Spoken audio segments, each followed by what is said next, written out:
My name is David Jones. I've lived in the community of Curtis Bay for over 35 years. Grew up here as a child. Went to the elementary school and the middle school.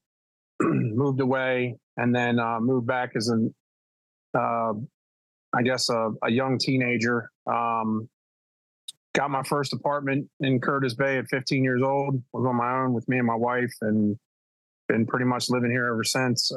Moved away again, and then bought my grandfather's house. And then I should say, since then, we've been living here ever since. Me and my wife's been here now in this house for 26 years, 27 years.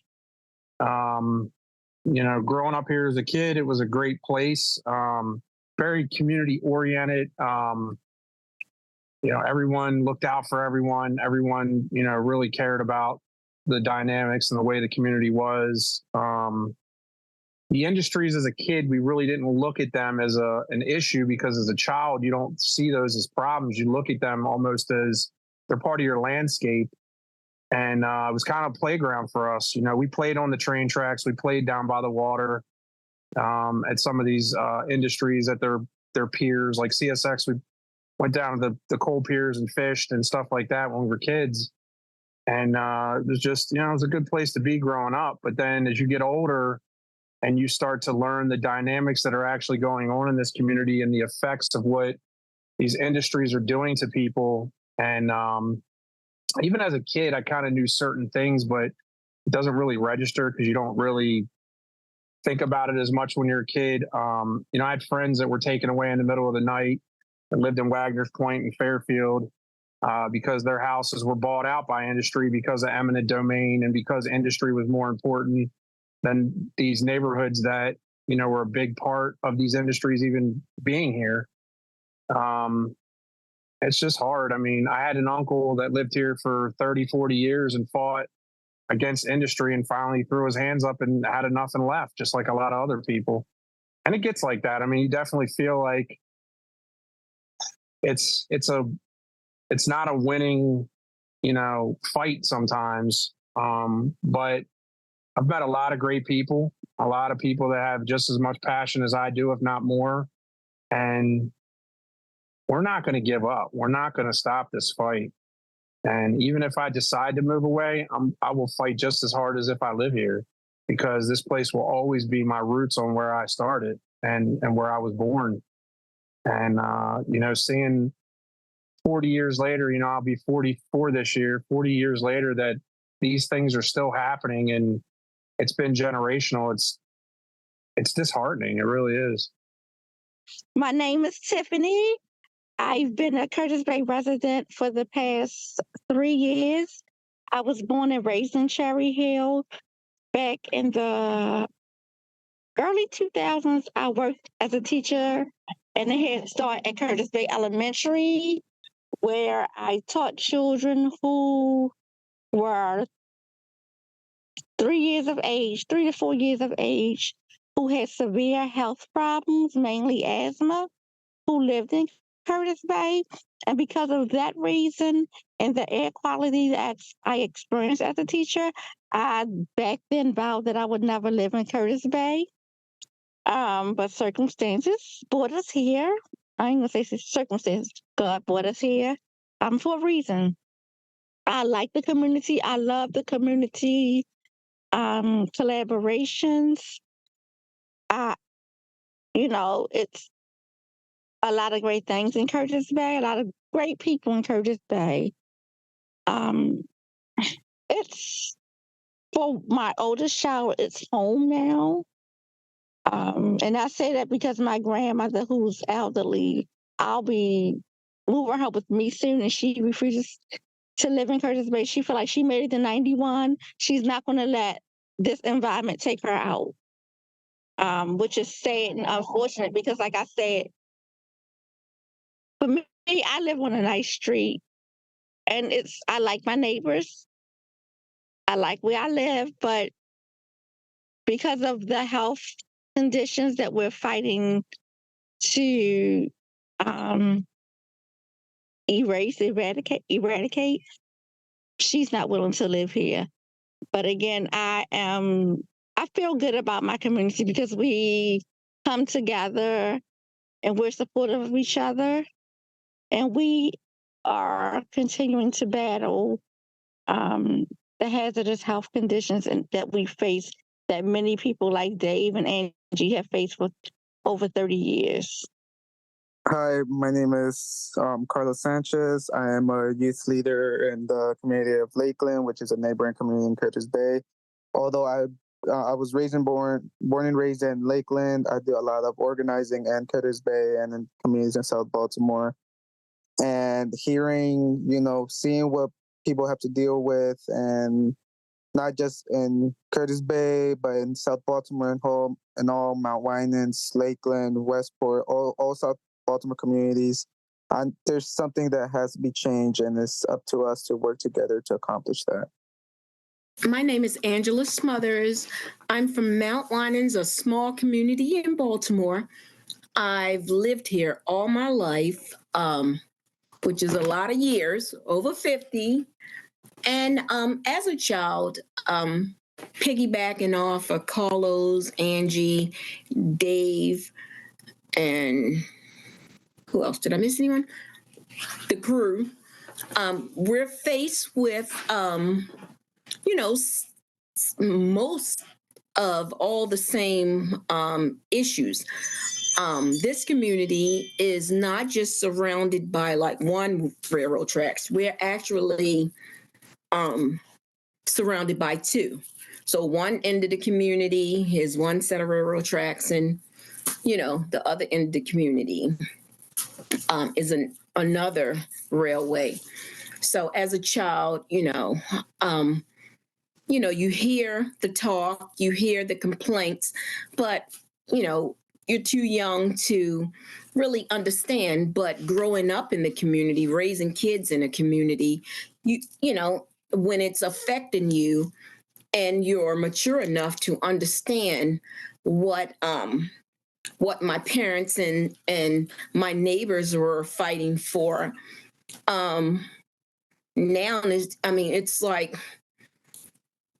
it's like real and been ongoing way too long, way too long.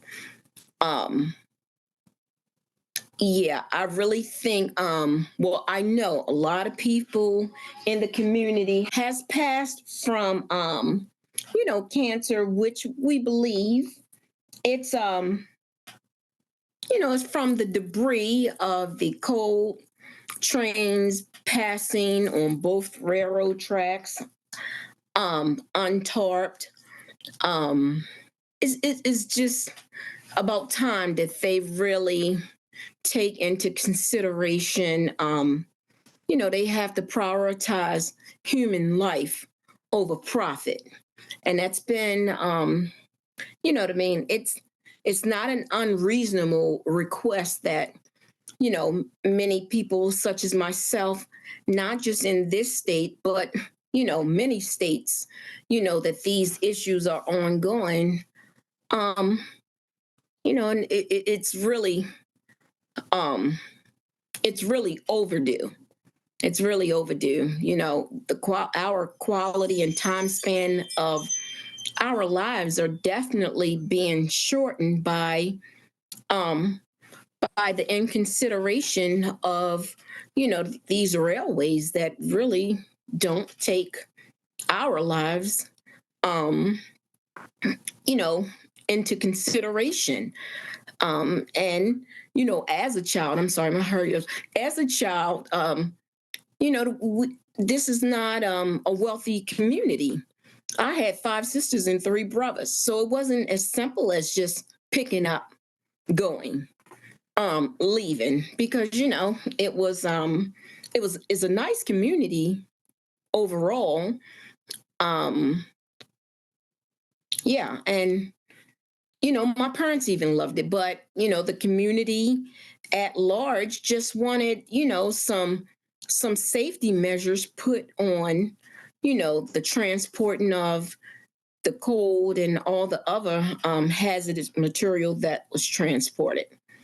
And way back then, it's still occurring today. So All right. Welcome, everyone, to another episode of Working People, a podcast about the lives, jobs, dreams, and struggles of the working class today.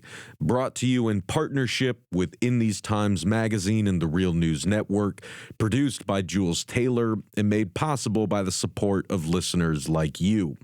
Working People is a proud member of the Labor Radio Podcast Network.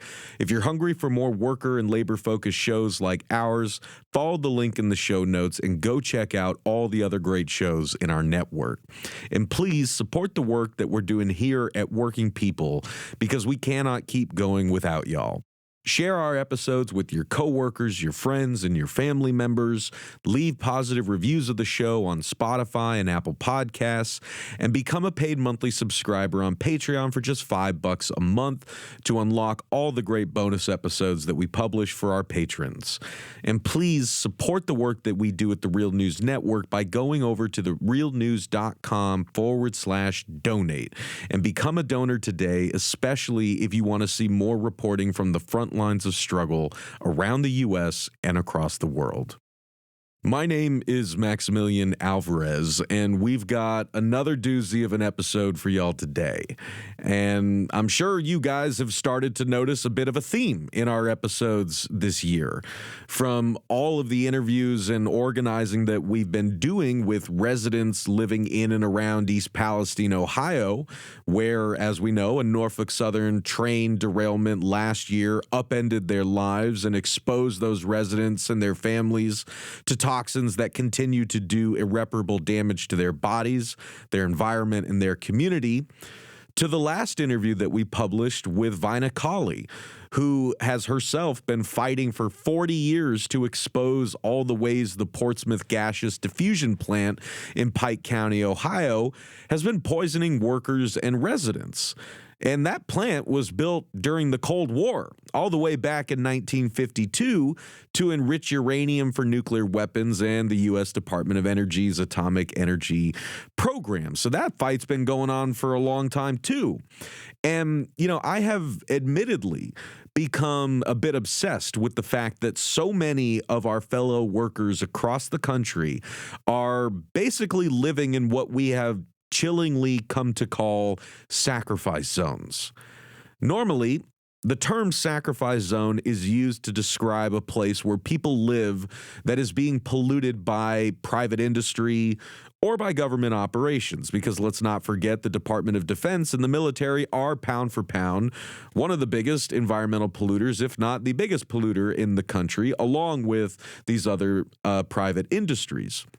But the more that I look into this, the more obvious it becomes that whole swaths of the country, including in our major cities, are basically right now in the process of being sacrificed, especially when you count communities that are already feeling the devastating impacts of climate change, and they're basically being left to fend for themselves. Because from the forever chemicals and microplastics that are literally inside all of us right now, to the poisonous coal ash tailings pools and factory farm manure lakes that are sitting next to homes across the country, from the generations and homelands that are at mortal risk of ever more massive wildfires and ever more punishing water shortages, to the communities downwind from petrochemical plants breathing in the toxic exhaust 24/7. From all of us who live on or near military and Department of Defense sites, to all the cities and towns across the country that have under-maintained rail lines and understaffed, overloaded bomb trains running through them, more and more of us are being set up for sacrifice. And by the time most of us realize that we have been or are in the process of being sacrificed, it will already be too late. And so we have to fight now. Accepting the wholesale sacrifice of entire communities from East Palestine to South Baltimore should be, in every sense of the word, unacceptable in any society worthy of the name. And yet, Not only has it been accepted as a thing that corporations, shareholders, and policymakers can get away with, after 40 plus years of runaway deregulation, public disinvestment, and total corporate domination, America's sacrifice zones are no longer extreme outliers. I mean, they are quite literally a harrowing model of the future that lies in store for most of us, especially as, we continue to spiral into the age of climate chaos with all the economic and political and humanitarian crises that are going to come with that. This is only going to get worse if the corporate monsters, corporate politicians, and Wall Street vampires who are poisoning our communities while poisoning and exploiting us at work are not stopped. And it's going to be us, the ones who are in the path of all this reckless and preventable destruction. Working people, fighting as one, who are going to stop them. And today's episode proves both of these points, because today we are talking about the story of another community sacrificed at the altar of corporate profits and government negligence. And this story very literally hits close to home for me. Because, I am talking to my Baltimore neighbors here. Folks who, as you heard, live in Curtis Bay, Mount Winans, and other parts of South Baltimore. Like about a 15-minute drive from the Real News Network studio that I am sitting in right now. And before we turn back to our incredible panel of guests, I want to just read from two articles here to help set the table a little bit. Because I know a lot of folks around the country haven't heard about the nightmare that Curtis Bay and other residents across South Baltimore have actually been living and fighting through. And so I want to make sure folks are up to speed here. And and in a guest commentary that was published in Maryland Matters this February, Michael Middleton and Dr. Sacoby Wilson write, quote, "South Baltimore is a sacrifice zone. The 6 communities that make up South Baltimore, Cherry Hill, Westport, Mount Winans, Lakeland, Brooklyn, and Curtis Bay, rank in the top 3% of the state for environmental burden using a Maryland Department of the Environment or MDE screening tool.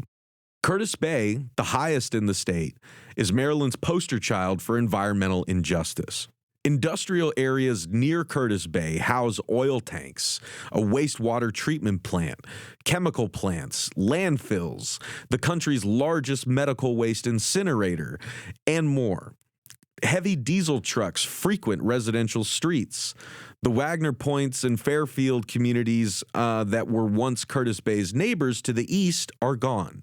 Those residents accepted buyouts to leave between the 1980s and 2011 after a series of chemical spills and accidents," end quote. Now, in another piece published by CBS in December, the authors note, quote, "An air quality study confirmed the presence of coal dust in South Baltimore's Curtis Bay community, according to the Maryland Department of the Environment. Daily, a dark-colored dust permeates every aspect of life. A new study proves what neighbors have long suspected, that the dark dust is coal. The Community of Curtis Bay Association held a meeting Thursday evening to discuss these new findings. The results showed that coal particles were found at 8 community sampling locations, including residences, areas near businesses, a church, park, and school, the MDE said. The question remains, who will put a stop to this? The dust is on their homes and in the air they breathe. Quote, "At points of my life living in Curtis Bay, I've literally spit up chunks of coal," said David, a Curtis Bay resident. A recent air quality study confirmed coal dust from the CSX Transportation Coal Export Terminal is present all over Curtis Bay. The year-long study was released by the Community of Curtis Bay Association, South Baltimore Land Trust, Johns Hopkins University, the University of Maryland, and the Maryland Department of the Environment. The study found that coal dust is dispersed throughout the community daily. It blows off of the coal piles at the terminal and off rail cars during transport, and then the community is overburdened by the air pollution it causes. At the meeting Thursday night, Dr. Chris Haney from Johns Hopkins School of Public Health explained the harmful effects of coal dust pollution. Adverse impacts on our respiratory health, on your cardiovascular health, your heart health, Heaney said. They're related to things like stroke. Quote, I've got 11-year-olds that both have asthma, and my wife does, and I do, resident Patrick Schoenfeld added. Neighbors say they hope the findings of the study will be the evidence they need to shut down the terminal. That's something they've been pushing for since a buildup of methane gas due to poor ventilation in the terminal caused a major explosion in December of 2021, end quote. All right, so I hope y'all will forgive me for that extended intro, but I hope you'll agree that it was necessary to just give you a little bit of the context. Like, we're just scratching the surface here, and I'm going to leave it to our amazing panelists here to really bring you more up to speed. But I just wanted you to know what we're talking about here in case you have not, been following or have not heard or seen what's been going on in South Baltimore all these years. And that's going to be a running theme as we continue to investigate, the causes and the extent of America's sacrifice zones, is that every zone has a unique story. Everyone has a confluence of factors contributing to the pollution and all of that stuff. But the larger problems that are affecting our communities are very much interconnected. And in fact, a lot of the times it's the same companies, like the railroads, whether they're derailing and poisoning communities like East Palestine, or whether CSX, is getting coal dust over everybody in South Baltimore because they're not covering their goddamn coal trucks, pardon my French, right? I mean, this is how these issues are connected, even if the stories themselves are distinct. So anyway, I'm going to shut up. You guys have heard enough from me. I want to turn it back over to our panel, since we are lucky enough to have folks here on the call. And I wanted to just go back around the table and ask if we could just fill in more of those gaps for listeners. Let's start where we are right now in the year of our Lord 2024, and maybe the past year. For folks who are maybe just learning about what y'all have been going through all this time, what do you think they most need to know about what you are living through right now? And then in the next round around the table, we'll dig into how we got here. Dave, take it away. And then whenever Dave's done, Tiffany, go ahead and hop in. So, one of the crazy things that I want people to realize is that this can affect anyone at any time. For people who don't believe that this stuff will never affect you, let me tell you, you got another thing coming. And East Palestine is a prime example.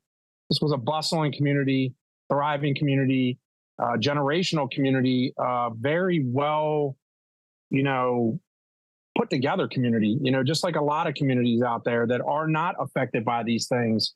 And in the blink of an eye can all be taken away from you. And, people don't realize we live in these bubbles, and we think that, nothing can touch us, but we have trucks that drive down the road with chemicals that we have no clue what's in. And in the blink of an eye, something could go off. This stuff happens regularly, to the point where most people, because we're too, and excuse my language, we're too fucking enthralled in these phones and this technology, to get our heads out of our asses and realize that there's a lot more going on around us, and it really affects people in a terrible way. I mean, to go to this climate thing that Meg just had, and to hear someone from East Palestine basically describe how their family was just torn apart from this injustice. And then for someone like the EPA, who's supposed to protect us and protect them, to tell them what you're saying is not right and there's nothing wrong here. This woman gave this testimony and said that all of her hair fell out. Her children are getting rashes and unexplained symptoms. Her father-in-law has had several respiratory issues and had to be hospitalized. And, it's so crazy to think that they had to go through this when they're not used to it. And then to think what we've had to go through growing up, and also how long this has been going on, and it's generational. And then to hear crazy things like numbers that are going around, like CSX is trying to give them $600 million to fix the problem. That's not enough. I'm sorry, but it's not. And it's really dividing that community. And then you have communities like mine with the incinerator. There's a 4-year investigation on the medical waste incinerator. a $1,750,000 fine. And for the people who are supposed to make sure our health and safety is there, to say it took 4 years to do this and that's the largest fine in Maryland history is disgusting. And then for the community to have to further the investigation on that because these entities are not doing it. MDE, EPA, our governor, our city council, our mayor, all these politicians, our senators, our representatives, is disgusting. I mean, we just got testimony from the community at a city council hearing on the fact that there was 27 more instances in 27 days of this medical waste incinerator doing the wrong things. And I think we ended up recording 127 incidents, and they had another $1 million fine. And this company has already taken new owners for this company, and they vowed that these things would be changed, and they're not. And the reason they're not is because, like Miss Angie said, and everyone else has said, profits are more important than people's health and safety. We are low-end commodities, if anything. And if it doesn't hurt the shareholders and it doesn't hurt the bottom line, it doesn't matter. And it's disgraceful. It really is. And, it's very disheartening. We were at a meeting the other night for the association, and I'm not a very emotional guy. I really don't try to show my emotions, but I lost it. I'm dealing with health issues for the first time in my life. I had COVID and I have long COVID. Because of that, I just got shingles, and I've never been an unhealthy person. So to walk out into my neighborhood to get fresh air, and when I take a deep breath in, I'm choking and I'm wanting to throw up, and I can't get that, is disgusting. And then the fact that I've never been able to relate what other people in the community have talked about, and now I can. So it's very much, drives home for me now. Okay, to piggyback on what Dave said about people living in bubbles, I lived in a bubble for the longest time. As I said, let me start from what I'm experiencing now. I'm experiencing regular weekly exposure to different unpleasant odors and smells in my community. The smoke going up from medical waste incinerator, the cold nearby the houses. So that's what we're dealing with now. And unbeknownst to me, as Dave said, people lived in bubbles and don't think it can happen to him. And to piggyback with what both him and Angela spoke about, I grew up in Cherry Hill. In my backyard were train tracks where CSX transported coal and other things down. Growing up, I didn't know anything. I didn't know it was dangerous. We used to cross those very trains when they would stop to get to the grocery store in Baltimore County, because that was closer to our house, and it was better for us to shop there than in our own community. So we would cross those tracks, touch the coal trains, sometimes pick up the coal off the tracks because we weren't taught that was unhealthy. We didn't know any better. And I guess our parents didn't either, because it was something that was normal for us. And as of today, the tracks are still there, coal still being transported. We were out there a couple of weeks ago and saw a train going down with coal. So nothing has changed within the last 50, 60 years regarding that. But the only difference is now that I know it's unhealthy, I try to help educate others in that community, as well as Curtis Bay, because you're walking around wondering why everybody has breathing issues, why these children are coming up with asthma when it's not always a family trait. It's because the conditions has worsened. And I mean, it's sad to say, I know so many people walking around with oxygen tanks. And like Dave said, he come out to get fresh air. I've learned since I've lived in Curtis Bay to not take deep breaths, breathe, but not take deep breaths. And when you leave Curtis Bay, you leave the South Baltimore area, you can tell the difference in the air. You feel it and you smell it. Sometimes coming from Rosedale, coming down 95. The closer you get to South Baltimore, the more noticeable the change in air quality is. And that's something that shouldn't be. So again, people, like I said, I lived in a bubble because I didn't know. I just figured, well, I don't live there. It didn't affect me, but it did affect me where I was living, which was probably a mile or two from here. I was heavily affected and didn't know. And just one more thing also, as far as living in that bubble, and most people don't think about, they are literally building houses around here on old landfills that people don't know.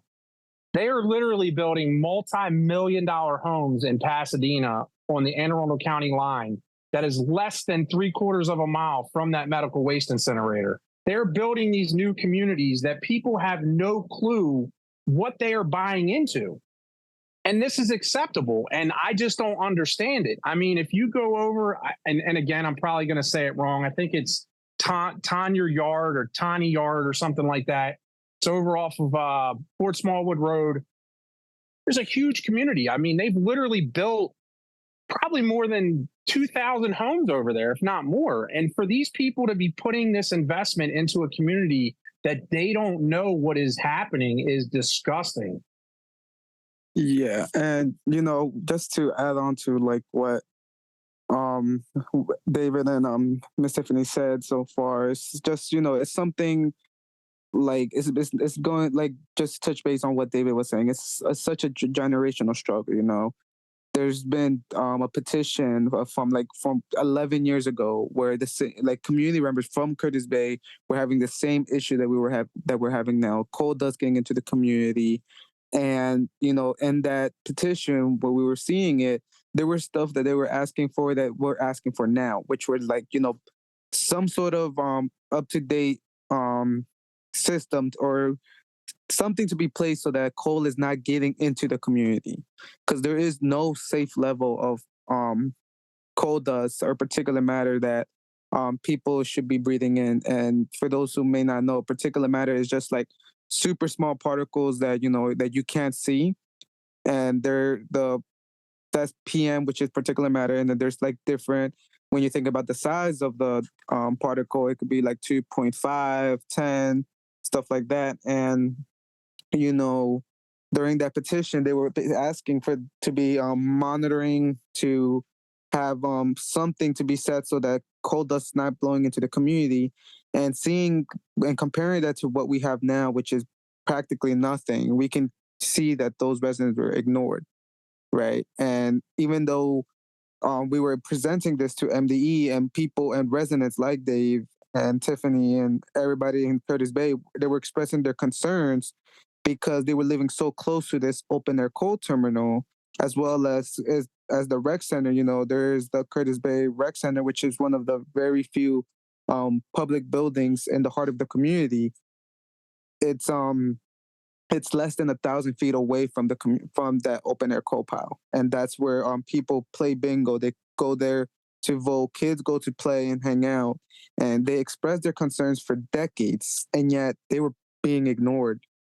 And it got into the point where they were ignored, that it wasn't even brought to attention until back in December 2021, where that facility exploded, and there was coal dust all around the community. And that was really eye-opening for MDE and stuff, and to actually start paying attention. And that was sort of as well frustrating to some extent, because at the end of the day, you don't need a coal explosion to see that in the community. And that is something that many residents were expressing prior to that explosion. On a daily basis, they see this dark dust and coal dust. They assume contains coal dust inside of their homes, right? To the point where they feel imprisoned in their own homes, right? And I don't know about other people, but for me, a home is somewhere where you can be free, feel safe. And in thinking and imagining that you're not even safe in your own home and can't even open your windows. That is just something that, has to be changed. And just to add a bunch more, it's not just the terminal. It's like a lot of things and a lot of facilities. There's all these extra, like they've mentioned, the medical waste incinerator. That's another issue. In Curtis Bay alone, there's 70 air polluters in Curtis Bay, and that is just something that has to be, that cannot be in communities. That should not be allowed to be in communities where people live and try to have a place to call home, despite who was there first, which industry or community. The thing is that there's people living there, there's lives at risk, there's kids at risk, and that should not be the case where we're having facilities like the open air coal terminal affecting the community. It's the community and the people's health should be first, not money should be the priority. The priority should be people's health. Right now, as with so many community members, and I did hear Dave say, I'm currently now required and prescribed medication due to, I thought, I guess I kept thinking I was having an ear infection, but then when I get to the doctors, she was like, she would check me out and nothing would be wrong. I was like, but something is, because it's like when I drink, it's just so painful. And she said, it's allergy. I never had any type of medical issues, but now without this medication, it's like all of this mucus is forming in my nostrils and the back, trying to and I literally wake up gagging because I just don't want to put it in my system, so I have to bring it up. And for the last couple of years, I've been otherwise healthy, but it's like now it has taken a toll. It has really taken a toll on my body where I've had to not only take it every day, my doctor have had to increase the dosage due to this, and it's not allergy, it's not, so whatever these toxins is in the air, it has definitely taken a toll, not just with myself. Many people in the community has passed away and suffering with symptoms either like mine or similar, but they're all respiratory illnesses that a lot community members like out of the clear blue sky. But it really isn't out of the clear blue sky. It's out of the black dusty sky that has we've had to live in and through for so many years. So it's just, we just got to do something about it. We just definitely need we need for it to stop sooner than later. Well, I'm feeling so many things, as I imagine our listeners are, right? And like, I guess I'm just more than anything so angry hearing this, right? As I've been angry hearing the stories of folks from East Palestine, as I've been angry reading about and listening to communities in Louisiana and Cancer Alley, right? Angry as I've been learning more about all the communities across the country, and from North Carolina to Colorado, who are all being pumped full of PFAS and forever chemicals. It's like, holy shit, like this is everywhere. And it's been happening around all of us.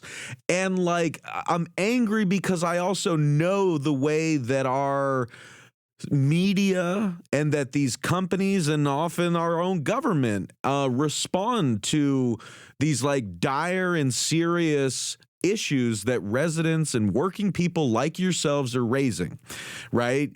They'll say, well, how do you know it's from the coal cars, right? It could be because you smoked for a year when you're in your 20s, right? Or it's always the burden of proof is on you all. Even though, again, like for folks, I guess, who don't live in Baltimore, like I've driven to Curtis Bay. I've gone there. I've talked to some of these folks in person.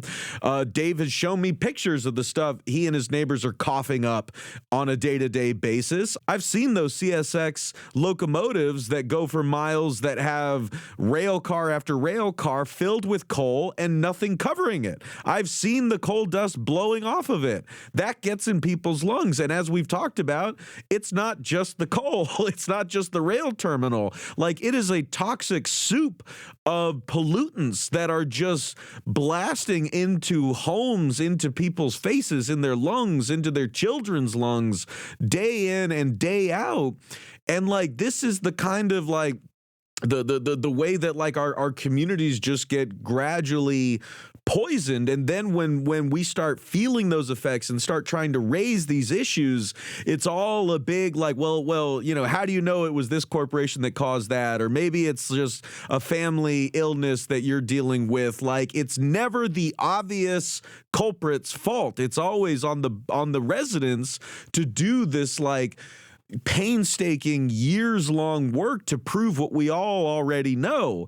And that's like such a huge part of the imbalance here, whether you're talking about East Palestine, Cancer Alley, or South Baltimore. Like, that is another thing that connects these struggles, right? And I wanted to, I mean, like, I've already said it to you all before we started recording. I'm going to say it here for everyone listening. Like, this is not the last time we're going to be talking with folks living in South Baltimore. This is just the beginning. So I don't want to ask our amazing guests to try to give everyone the whole story in 1 hour of conversation here. But I want to just like go around the table again and ask if y'all could say a little bit more about how we got here, like what you as longtime residents have seen over the decades, like how you've seen your communities change, how like the response from like the government and the media and these industries has changed over time. I guess just give folks a little more of a sense of how far back this goes and how you yourself have seen your homes change in that time. Let me start by saying, you know, I'm a non-smoker. I've never smoked at all, detest it. And throughout the years, when conversations have been had with, you know, the railway owners, you know, we weren't trying to be unreasonable. It's not just as simple as picking up a spoon, sitting it down. You know, we know the rail train, I mean, you know, the train tracks are not going to move. We just ask that you give, you know what I mean, be considerate. You were, you know what I mean, you are infecting, you are causing so much harm and, you know, shortening of life to so many people, I mean, worldwide. So we just ask that you know what I mean, just transport your poison, you know, in a safer manner, only to be told that, oh, we were here first. We were here first. So, you know, we just had to, you know, throughout the years, and when Carlos and the crew did their studying for the test, I mean, I chuckled because I was thinking, oh, I'm dirty. You know what I mean? Like, I was trying to clean up before they come to do their test, thinking, you know what I mean? And you know what I mean? I felt horrible because all of these years, I used to make my kids, you know, like the windowsill. And I live high up. And I used to be like, how in the world is this black dirt getting in the windowsills? And lo and behold, I mean, I guess, you know, I could have had a V8, that commercial where, you know what I mean, all of this time until this project began, that's why I'm so grateful and will continue working, because all of these years, I had no knowledge. I mean, I remember, but I just did not put two and two together until I really, I guess you life in, I've been living through it, and you know what I mean? But now,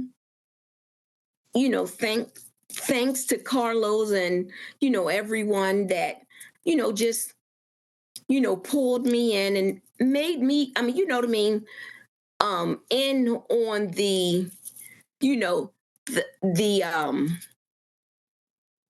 the project with trying to, get safer practices for us, I wouldn't even have given it, a second thought, because of, previous attempts to, get some type of safer practices, in play.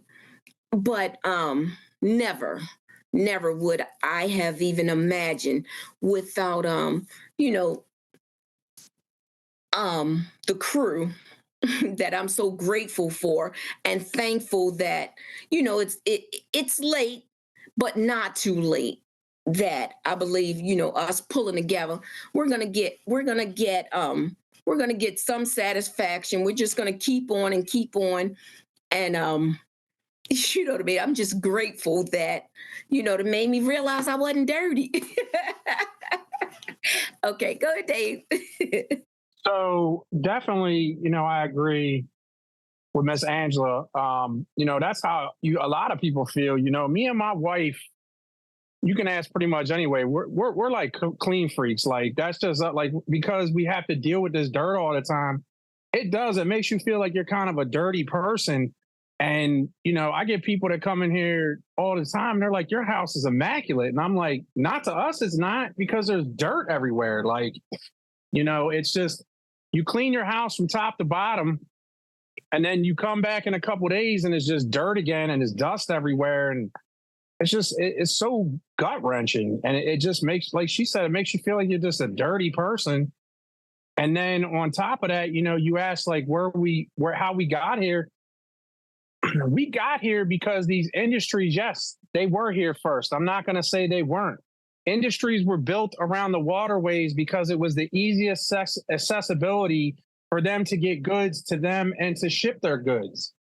And also for them to pollute, believe it or not. They could dump a lot of this stuff in the waterways. But CSX, that's a big thing they say, is that they were here first.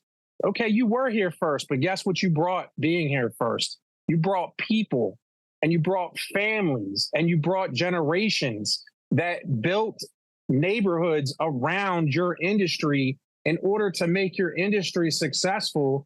And all you've done is looked at these people as commodities and people that are basically disposable to you, because there's so many people. And it's disgusting. It is beyond disgusting. And,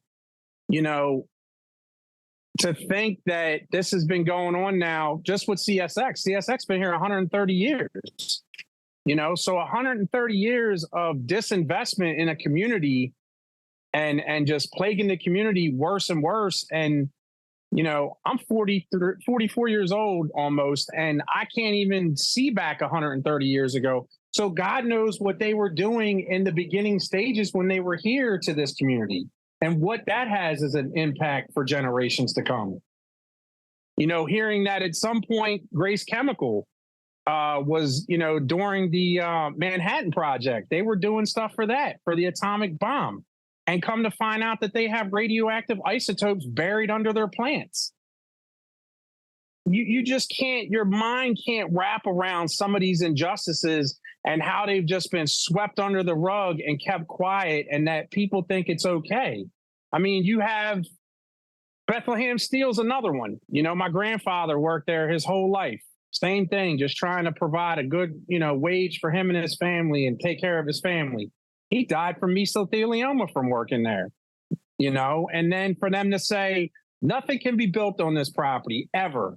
If it ever was, we'd have to dig 100 feet down and take all these chemicals, all these PFAS, all these isotopes, everything out and burn it and then bring that back in here. They dug down 30 feet and just built all those new warehouses over there. God knows what those people are going to be ended up dealing with. They're now putting, the wind turbine plant over there to build the new turbines, the wind turbines for the whole nation. It blows your mind on what these people do at the expense of people's lives and health and safety over profitability. I concur with what Dave and Miss Angie said. And I can now go easy on my children because I'm always fussing about the dust. And oh God, I just cleaned them windows. Can't y'all go behind me and clean it? So I can now go easy on them because I was like, gosh, we probably the only house on this block of windows look like that. Not looking at anybody else's, but that's just me because I'm used to cleaning. We will continue to stick together, support one another in this battle to. Oh, and just go ahead. Oh, sorry. I was just going to say, if you had any other thoughts about how you've seen things change over time, or just has it gotten worse? Has the industry or the government gotten had they cared less over time? Just anything you want to say about that? There's been no change. That's the problem. There is no change. All they do now is they gaslight in a sense. They say they're going to do stuff, but they really don't. Yeah. And I will only say worse because now I realize it, I see it, and I understand what's going on. And I guess what they have been doing has increased. So I would say it's gotten worse. Even with the transporting of medical waste and other stuff, they've increased their distance. They've increased their loads. So it gets worse. But again, we're going to continue as the South Baltimore communities to stick together and fight and leave no community behind. They might get tired before we get tired.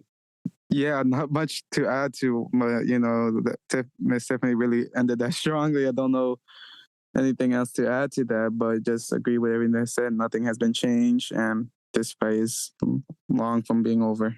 Well, and Carlos, if I could just quickly ask, what is it like being a young person, growing up in this and and realizing that, the places I've been playing in have been filled with coal dust and toxic fumes this whole time? Yeah, I mean, first thing comes to mind every time I get asked that question is frustration, seeing how the world actually works. It's not all nice and day outside, but once you start seeing what you're breathing in and what you're actually around, and how other people have it compared to you, when people are in Roland Park, it's just, and seeing that the choice, or that, what's it called? Yeah, that decision makers that decision is not up to us, but those who are supposed to be taking care of us, and they're refusing to do anything. It's just really frustrating. But as well, it also keeps me, being able to work with other youth and working within the communities and seeing the work that I'm doing has an impact, not just on people trying to see that end goal. It motivates me to keep going, like Ms. Tiffany said, working together and seeing and fighting for what the goal is, which is getting these communities to get what they deserve, basically, fresh air, cleaner communities, permanent affordable housing, and not having to worry about what they're breathing in. And for those generations to come after me, being able to grow up, not having to care about what they're breathing in, and not having to be doing what I'm doing and fighting for these basic human rights. Yeah, I think that's all I have to add. Can I say one other thing real fast? I know in Curtis Bay, just like in Mount Winans, isn't it quite ironic?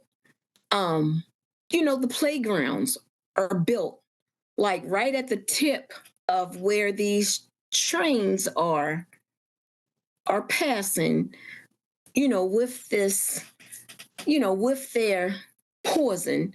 There's always a playground, You know what I mean? Right there, our playground and basketball court, which is always occupied by the kids or, people playing basketball.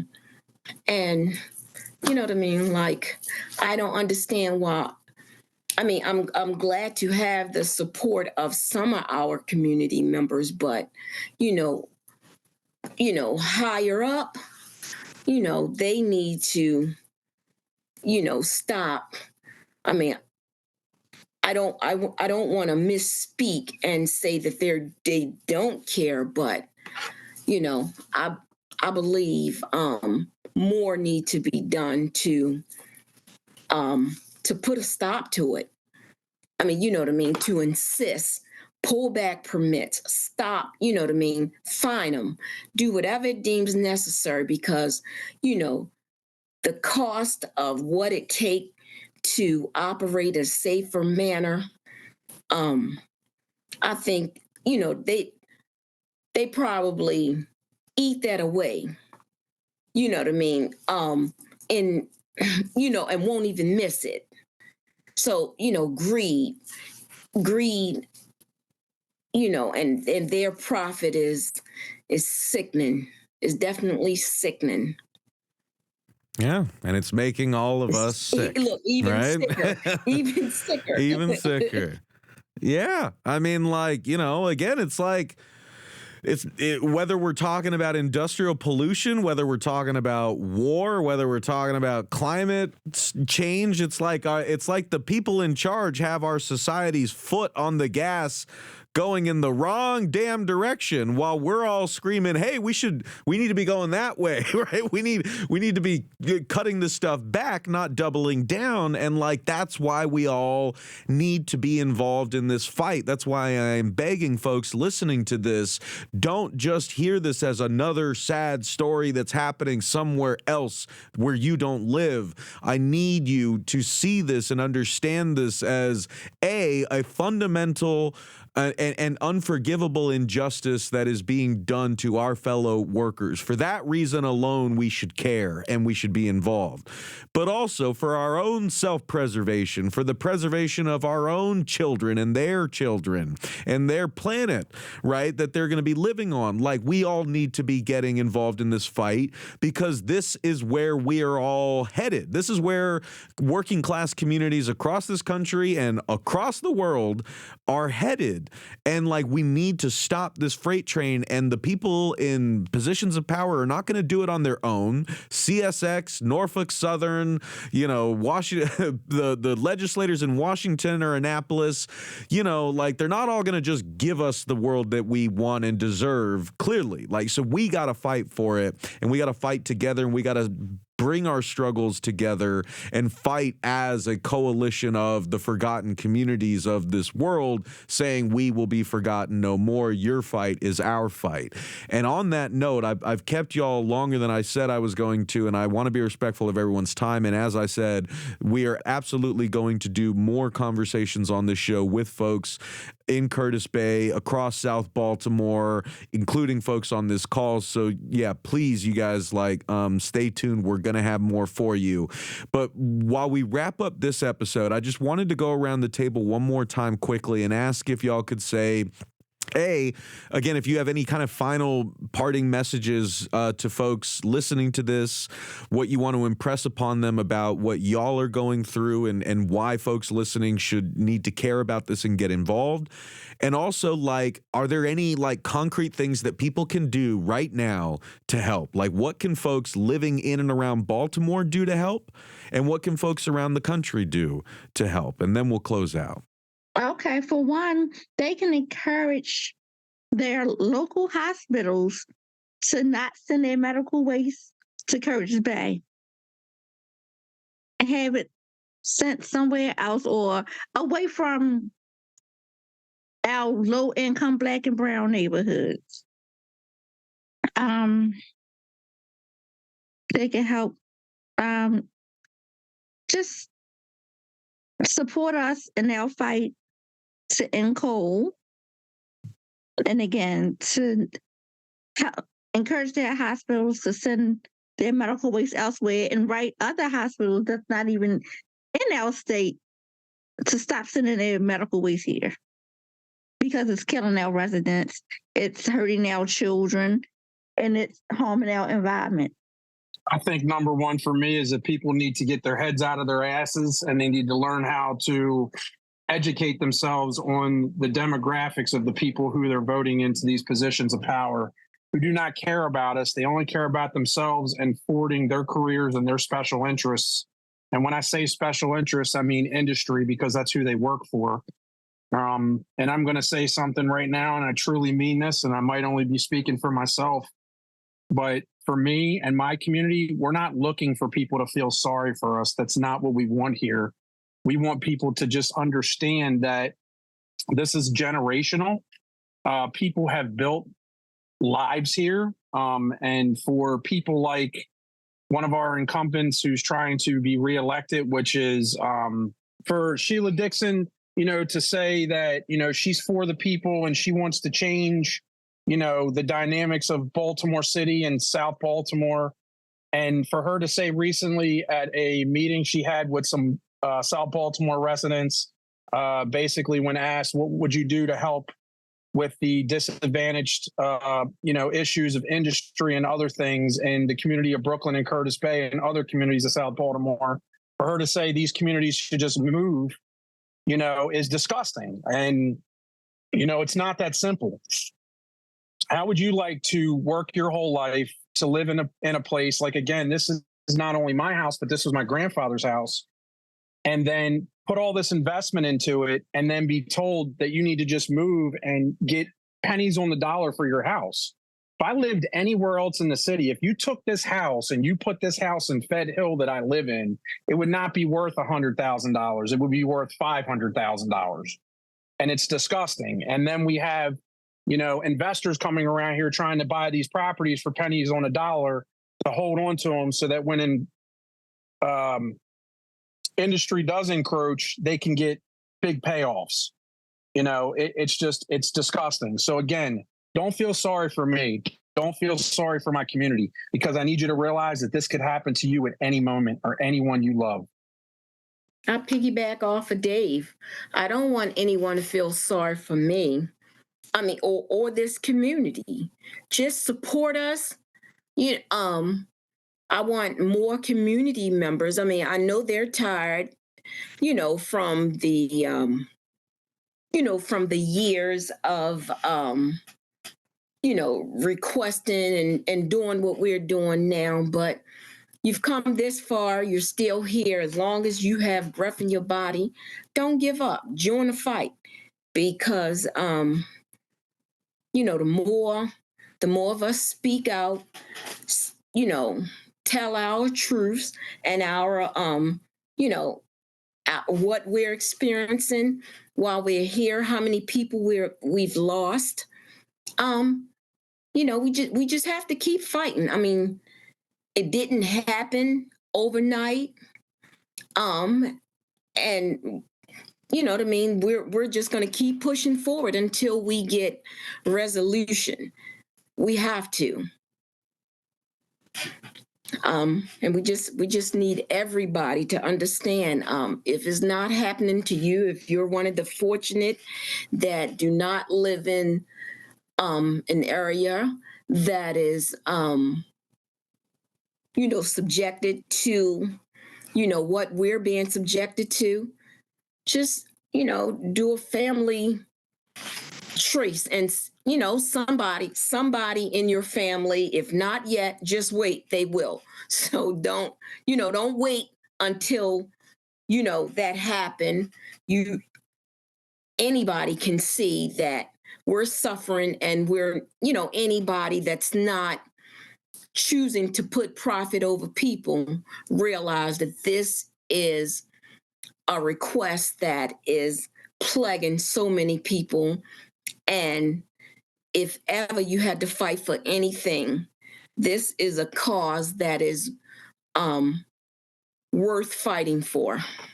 I agree with everything that has been said. And I also will add in that there is a petition that we're trying to work with people across the country to get get EPA to require that the coal trains are covered. And so, if people could sign on to that, that would be really great. If they want to work with us, that's awesome too. We got to get those trains covered so that because they go through South Baltimore and other communities, and that's also affecting them with coal dust. So yeah, I think I'll leave it at that. And not to cut anyone off, but to piggyback off of what Carlos just said, and Carlos is the one that brought this to my attention. I don't know how many coal cars in a year come through my community and other communities, but there is literally 500 pounds of coal that is lost from every coal car. And if you could even begin to digest that or fathom that, because I can't, it's just unbelievable. And to hear that in other states that there are literally people that take buckets and put them underneath of coal train railways and bridges and are literally catching coal the size of baseballs is just unconscionable. Again, I more than anything want to just thank everybody who's on this podcast today that's in this fight with me and that continues to give it their all. And for people to understand that this is almost like a second or third job for us, because we do have lives, but this definitely encroaches tremendously into our lives on a day-to-day basis. Most people get to go home and relax and do this and do that. For us, we don't have that ability. We are still in this fight. And for me, for instance, yesterday, just trying to go down and take some pictures to document the injustices in my community, and then being accosted by CSX workers and a federal police officer and trying to be intimidated for something that I should not be intimidated for. And for me to feel like I'm the person who's in the wrong is disgusting.